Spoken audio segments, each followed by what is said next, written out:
선생님 안녕하세요. 멘토온 박성건입니다. 오늘 소개해드릴 책은 두 권인데요. 첫 번째 책입니다. 기술이 인간을 초월하는 순간 특이점입니다.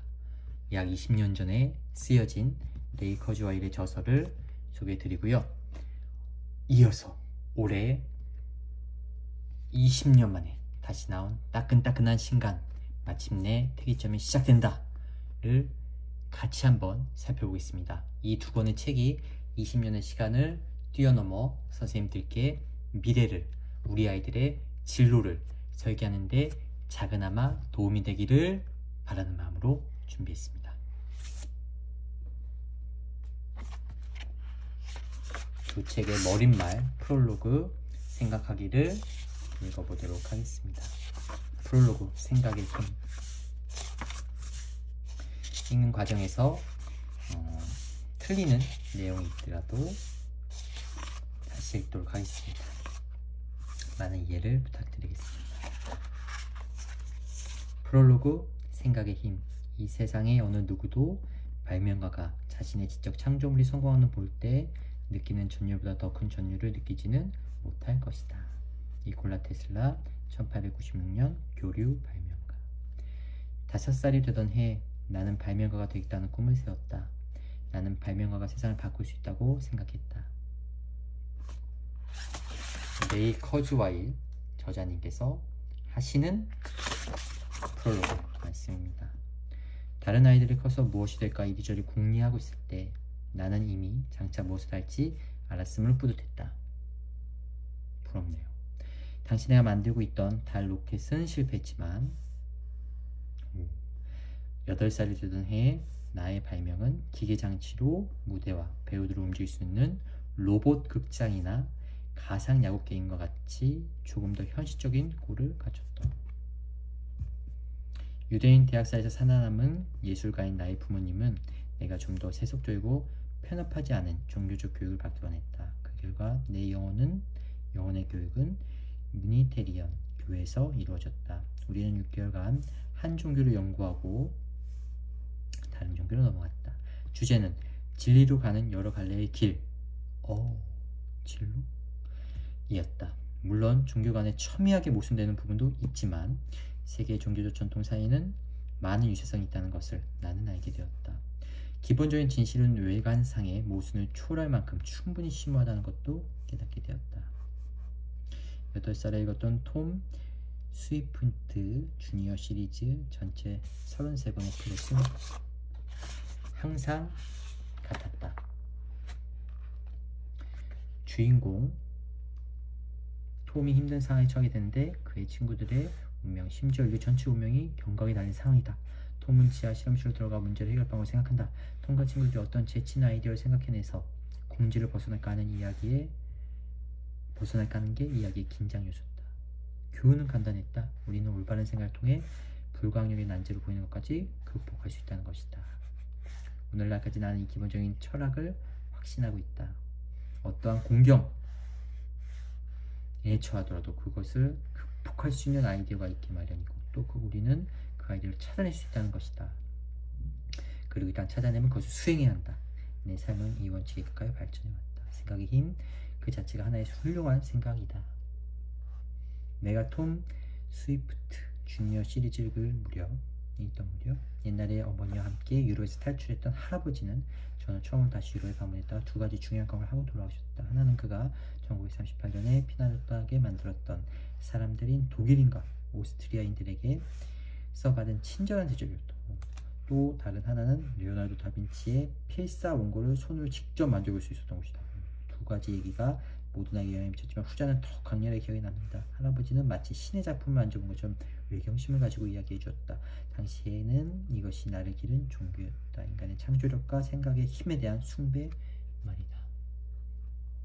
1960년 12살이 되었을 때 나는 컴퓨터를 접하고 그것이 세계를 모방하고 재창조한 능력에 매료되었다. 나는 맨하탄의 카날 스트리트에 있는 전자기기점입니다. 을 배회하며 부품을 모아 나만의 컴퓨터 장치를 만들었다. 우리 아이들 중에서 이런 아이들이 많이 있죠. 1960년대 나는 친구들 마냥 당대 음악적, 문화적, 정치적 흐름에 몰두했지만 그보다 잘 알려지지 않은 또 다른 트렌드, 말하자면 덩치 커다란 7000 시리즈부터 사실상 첫 번째 미니 컴퓨터였던 작은 1620 모델까지 IBM이 내놓은 놀라운 일련의 기계들에도 빠져들었다. 거의 1년에 하나씩 새 모델이 더 싼 가격으로 더 강력한 기능을 가지고 등장했다. 지금 우리에게는 익숙한 발전 속도다. IBM 1620을 사용할 수 있게 된 나는 그것으로 통계 분석 프로그램과 작곡 프로그램을 만들었다. 우리 아이들이 지금 스마트폰으로 챗GPT와 생성인공지능을 활용해서 자신의 프로그램을 만들고 싶은 어플을 표현하고 싶은 예술적인 창작을 하는 것과 비슷하게 보여집니다.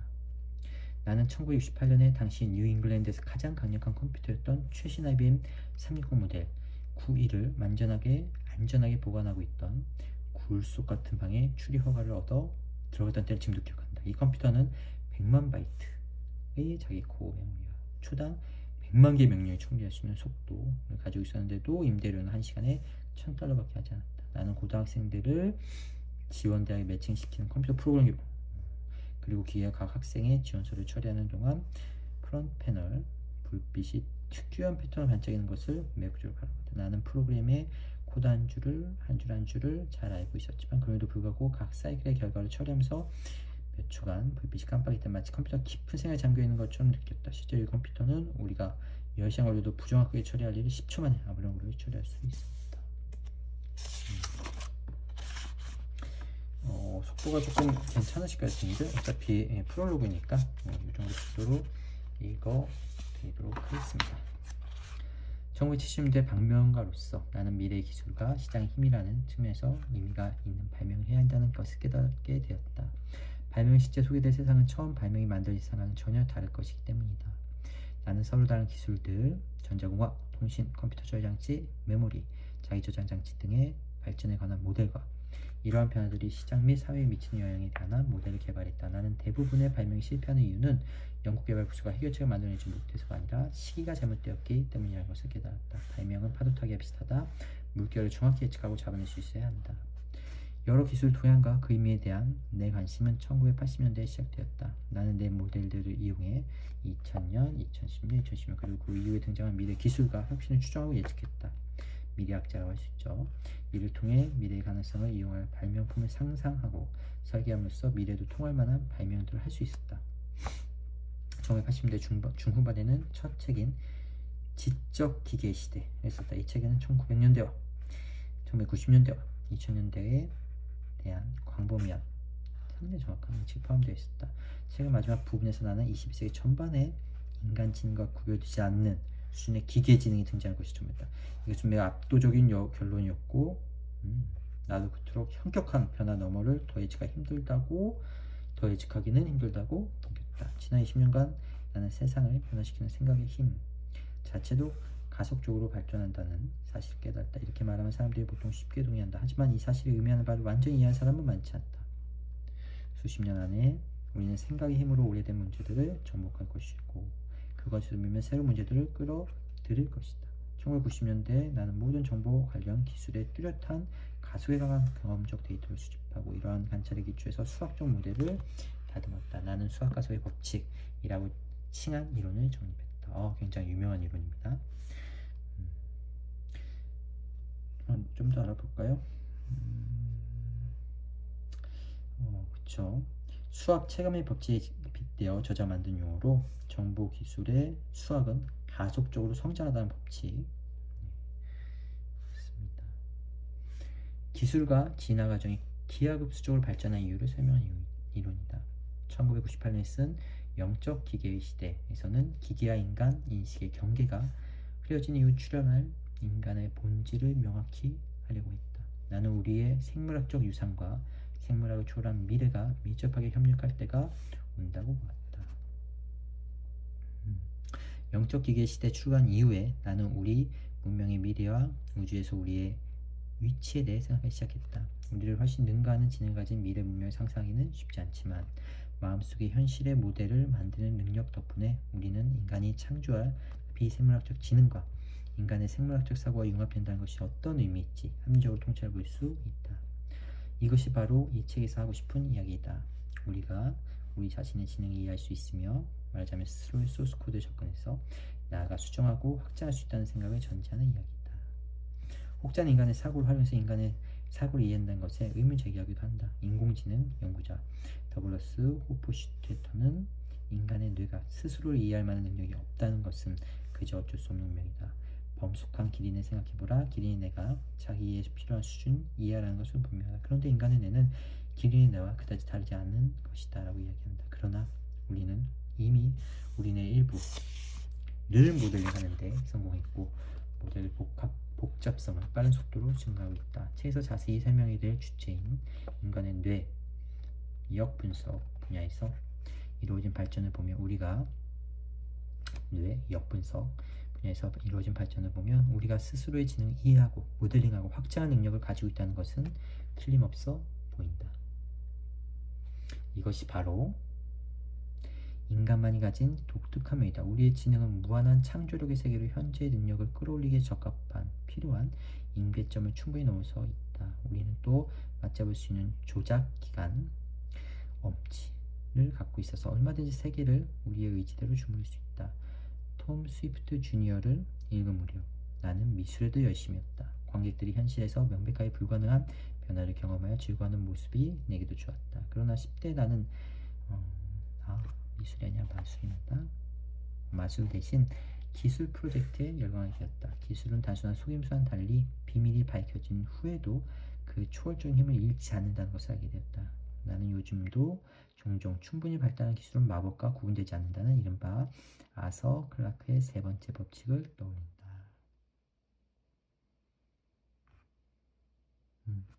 과학소설가 아서 클라크가 1962년에 말한 예측 세 가지 법칙은 다음과 같다. 뛰어난 과학자가 무언가 가능하다고 하면 아마 맞는 말이다.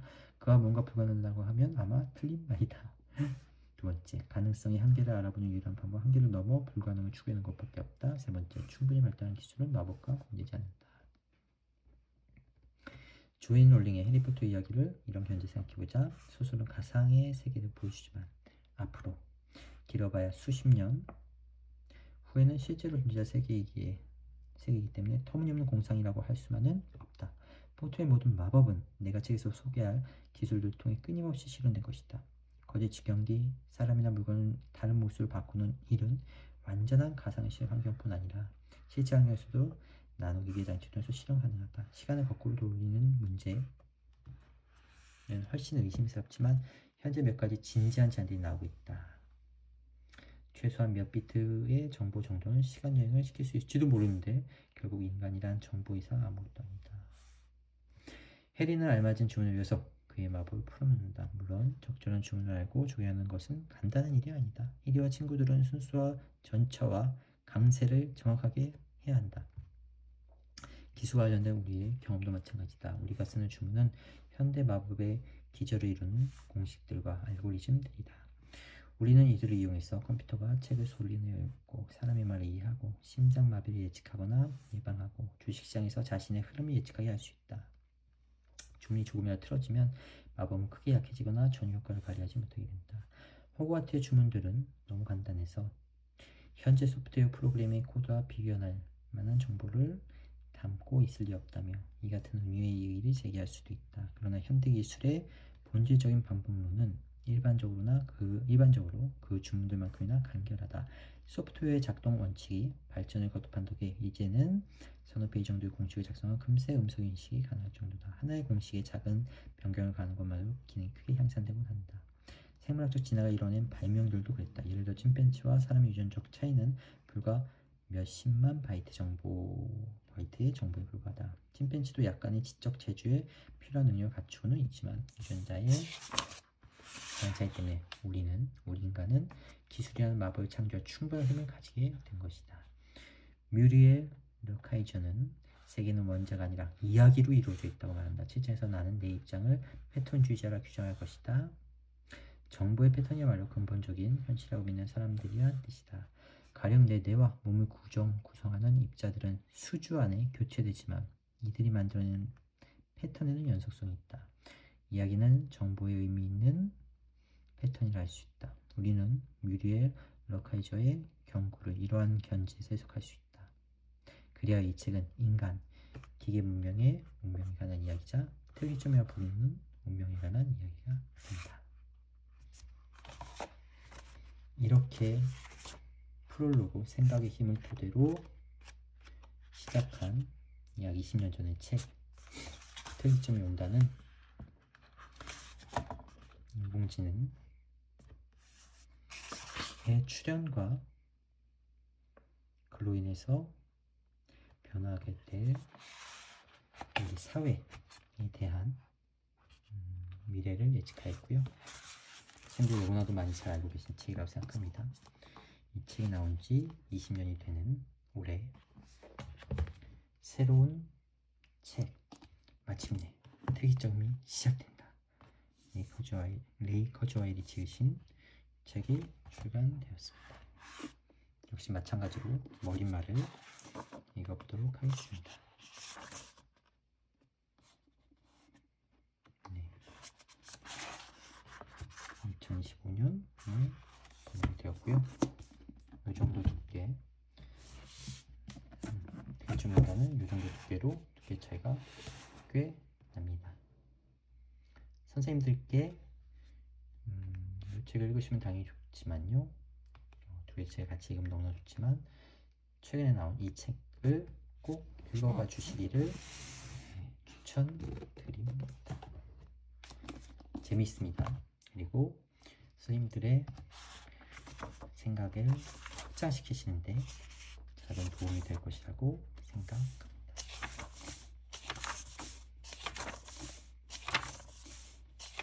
마찬가지로 6단계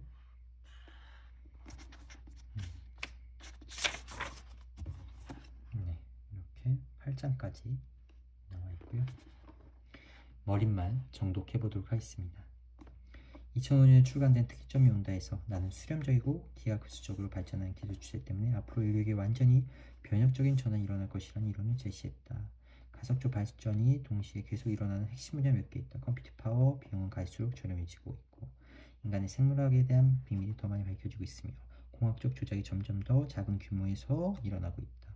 인공지능 능력이 성장하고 정보 접근이 더 용이해지면서 이 능력들은 우리의 타고난 생물학적 지능과 훨씬 더 긴밀하게 통합되고 있다. 결국 나노기술의 이러한 추세들이 우리 뇌를 클라우드의 가상 신경세포층으로 직접 확장하는 결과로 귀결되도록 할 것이다. 이런 식으로 우리는 인공지능의 AI와 융합됨으로써 생물학이 우리에게 준 계산 능력을 수백만 배나 증대시킬 것이다.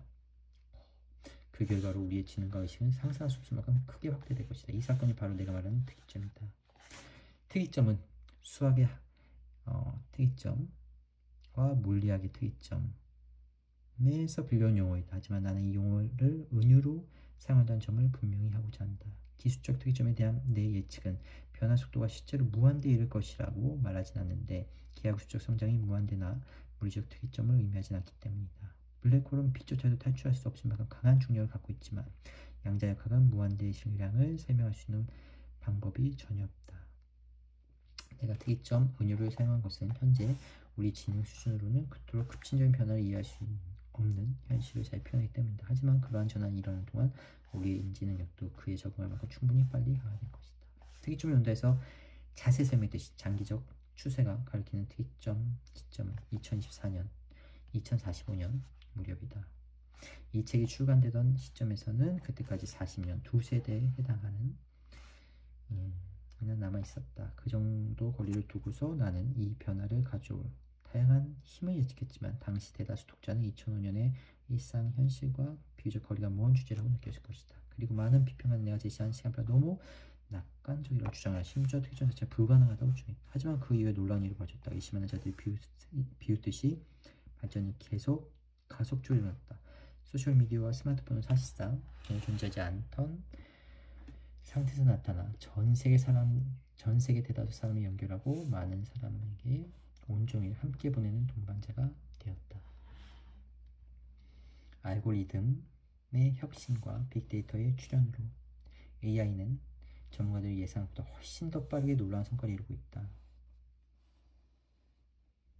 이제 GPT-4와 제미나이처럼 강력하고 유연한 대규모 언어 모델은 자연어 명령어를 컴퓨터 코드로 번역할 수 있어 인간과 기계 사이의 장벽을 극적으로 낮추었다. 여러분이 이 글을 읽을 때쯤이면 수천만 명이 이런 능력을 직접 경험했을 것이다. 그렇죠. 한편 인간 유전체 염기서열을 분석하는 비용은 99.9997%나 저렴해졌고, 신경망은 생물학을 디지털 방식으로 시뮬레이션함으로써 중요한 의학적 발견을 이루기 시작했다. 심지어 마침내 컴퓨터를 뇌와 직접 연결하는 능력까지 생겨나고 있다. 기술이 빠르게 변하고 있습니다. 발전하고 있습니다. 20년 만에. 앞으로 또 20년은 어떻게 될까요? 정말 레이 커즈와일의 예상처럼 특이점이 도래하게 될까요? 더 빨라질 거라는 것이 많은 미래학자들의 예상이라고 예측이라고 생각합니다. 우리 아이들은 그럴 때 어떻게 자신의 역량을 발휘하고 진로를 설계해서 경제적인, 정서적인 독립을 통한 나의 직업, 나의 일을 만들어갈 수 있을까요? 이것이 바로 앞으로 우리가 많이 준비하고 경험해야 될 진로 교육의 하나라고, 중요한 축이라고 생각을 합니다. 그래서 저희가 진로 교육을 꾸준히 변화하면서 거기에 맞는 새로운 컨텐츠를 개발하고 아이들에게 체험해 주고자 노력하는 이유이죠. 매우 중요합니다. 아이들이 살아갈 앞으로 5년 뒤 그 이상 이후의 시간은 지금과는 정말 많은 것이 변화하는 시대이기 때문입니다. 그 시대를 예측하고 준비하고 대비하고 아이들의 역량을 키우기 위해 인공지능 시대, 범용인공지능 시대, 초지능 시대, 그리고 특이점이 마침내 도래한 이 시대에 삶을 주체적으로 영위할 수 있도록 만드는 그런 교육을 위해서 멘토는 최선을 다해 진로 캠프로 선생님들과 우리 아이들, 전국에 있는 우리 아이들을 찾아가고 있습니다. 네. 이 모든 발전의 기반에는 내가 수학 가속의 법칙이라고 부르는 원리가 있다. 이것은 컴퓨팅 같은 정보 기술의 비용이 기하급수적으로 저렴해진다는 법칙인데, 진전이 하나 일어날 때마다 다음 단계 발전은 설계하기가 훨씬 쉬워지기 때문이다. 그 결과로 이걸 쓰고 있는 지금은 1달러로 특이점이 온다가 추가됐을 때보다 약 11,200배 더 빠른 컴퓨팅 파워를 살 수 있다. 인플레이션을 감안해 보정한 수치라고 하죠. 나중에 다시 자세히 설명할 다음 그래프는 우리의 기술 문명을 견인하는 가장 중요한 추세를 요약해 보여준다. 그 추세는 바로 1달러로 구매할 수 있는 컴퓨팅 파워의 양이 장기간에 걸쳐 기하급수적으로 증가한다는 이 로그 척도 그래프에서 대략 직선으로 나타난 1935년에서 2025년까지 그죠. 초당 연산 가격 성능 최대치. 기계의 비교 가능성을 최대하기 위해 이 그래프는 프로그래밍 가능한 컴퓨터가 등장한 시대에 가격 대비 성능에 초점을 맞추었지만, 이전의 전기 기계적 계산 장비들의 성능을 추산한 결과는 이 추세가 적어도 1880년대까지 거슬러 보여준다. 무어의 법칙은 트랜지스터의 수요가 꾸준히 진행됨으로써 컴퓨터의 성능이 갈수록 향상된다 이야기하지만, 이것은 수학 가속의 법칙 중 한 단면에 불과합니다. 수학 가속의 법칙은 트랜지스터가 발명되기 오래전부터 성립해왔고, 트랜지스터가 물리적 한계에 도달해 새로운 기술로 대체된 이후도 계속 성립할 것이죠. 이 추세는 현대 세계를 정의하는 결정적 요소였고, 이 책에서 언급할 획기적인 혁신들, 거의 다 이 추세에 직간접적으로 영향을 받아 일어날 것이다. 따라서 우리는 특정을 향해 다가가는 일정을 지금까지 제대로 지켜왔다. 이 책의 긴급성은 기하급수적 변화가 지닌 특성 그 자체에 있다. 21세기 초만 해도 거의 드러나지 않았던 추세들이 지금은 수십여 명의 삶에 큰 영향을 미치고 있다. 2020년대 초반에 우리는 이 기하급수적 증가 곡선에서 매우 가파르게 상승하는 부분에 진입했는데, 혁신 속도는 사회 전반에 유례없는 방식으로 큰 영향을 미치고 있다. 감을 잡는 데 도움을 주기 위해 예를 들자면, 여러분 이 책을 읽는 순간 나의 지난번 저작 마음의 탄생이 추가된 시점 2010년보다 최초의 초인적 AI가 탄생한 시점과 더 가까울 것이다. 그리고 아마도 여러분 나의 책 21세기 호모사피엔스가 추가된 시점 1999년보다 특정에 더 가까운 시점에 있을 것이다. 인간의 생애를 기준으로 이야기한다면 오늘 태어난 아기는 특이점이 닥쳤을 때 대학교를 막 졸업할 것이다. 매우 개인적인 차원에서는 이것은 2005년에 말했던 것과는 다른 종류에 가까웁니다.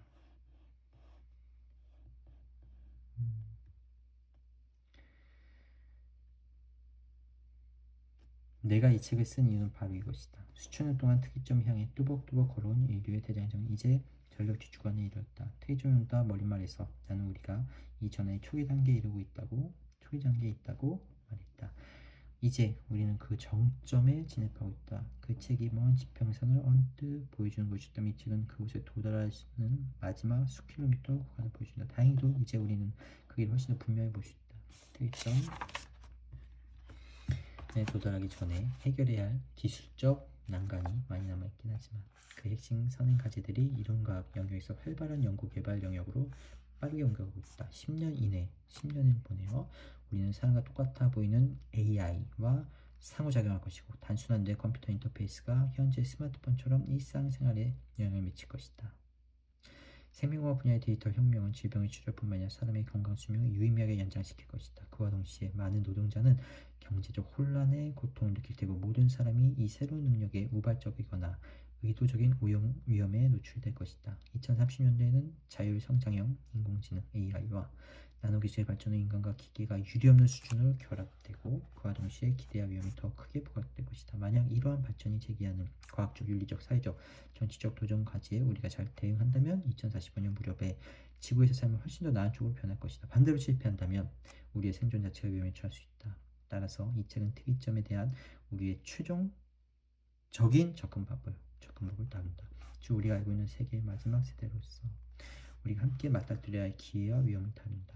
우선 특이점이 실제로 어떻게 나타날지 탐구하고 우리 종이 스스로의 지능을 재창조하려고 오랫동안 노력해온 맥락에서 그것을 살펴볼 것이다. 기술을 사용해 지각을 만드는 것은 중요한 철학적 질문을 제시하기 때문에 이 전환이 우리 자신의 정체성과 목적의식에 어떤 영향을 미칠지도 다룰 것이다. 그리고 나서 다가오는 수십 년을 특정 주의 시체적인 추세들을 알아보는 문제로 다시 돌아갈 것이다. 이 책에서 보게 되겠지만 수학과서의 법칙은 인간의 안녕을 반영하는 아주 광범위한 평가 지표에서 기하급수적 개선을 견인하고 있다. 하지만 혁신의 수반에는 가장 명백한 부정적 측면은 다양한 형태의 자동화로 인한 실직이다. 이러한 단점이 실체적이긴 하지만 장기적으로 왜 낙관해도 괜찮은지 그리고 왜 우리가 궁극적으로는 인공지능과 경쟁하지 않게 될지 그 이유도 살펴볼 것이다. 이 기술은 우리 문명을 위해 막대한 물질적 풍요를 가져다 줄 것이기 때문에 우리의 완전한 번성을 가로막는 다음번 장벽을 극복하는 문제로 자연히 초점이 옮겨갈 것이다. 그 장벽이란 바로 우리의 생물학적 취약성이다. 따라서 그 다음엔 다가오는 수십 년 동안 생물학 자체에 대한 지배력을 높이기 위해 노화를 막고 증강시켜 뇌를 증가시켜 특정한 시작을 초래하면서 사용할 도구를 살펴볼 것이다. 하지만 이러한 혁신은 우리를 위험에 빠뜨릴 수도 있다. 생명공학, 나노기술, 인공지능 분야의 혁명적인 새 시스템은 파괴적인 팬데믹이나 자기복제 기계의 연쇄 반응 같은 존재론적 재앙을 초래할 가능성이 있다. 이러한 위험을 평가하면서 이 책을 마무리 질 텐데 세심한 계획이 필요하겠지만 위험 완화를 위해 아주 유망한 접근법들이 있다. 지금 우리는 모든 역사를 통틀어 가장 흥미진진하면서도 중대한 시기를 맞이했다. 특이점 이후의 삶이 어떤 것이 되리라고 확실하게 말할 수는 없다. 하지만 특이점에 이르는 전환을 이해하고 예상함으로써 인류의 최종적인 접근법이 안전하고 성공적인 것이 되도록 도움을 줄 수 있다. 네, 맞습니다. 이 책과 이 책 두 가지 책 모두 이 영상을 보고 계시는 우리 전에 계신 진로진학부장 선생님께 추천을 올리며 멘토원 대표 박성권 학교에서 우리 아이들과 함께 진로 캠프로 우리 선생님들께 인사 올리도록 하겠습니다. 감사합니다.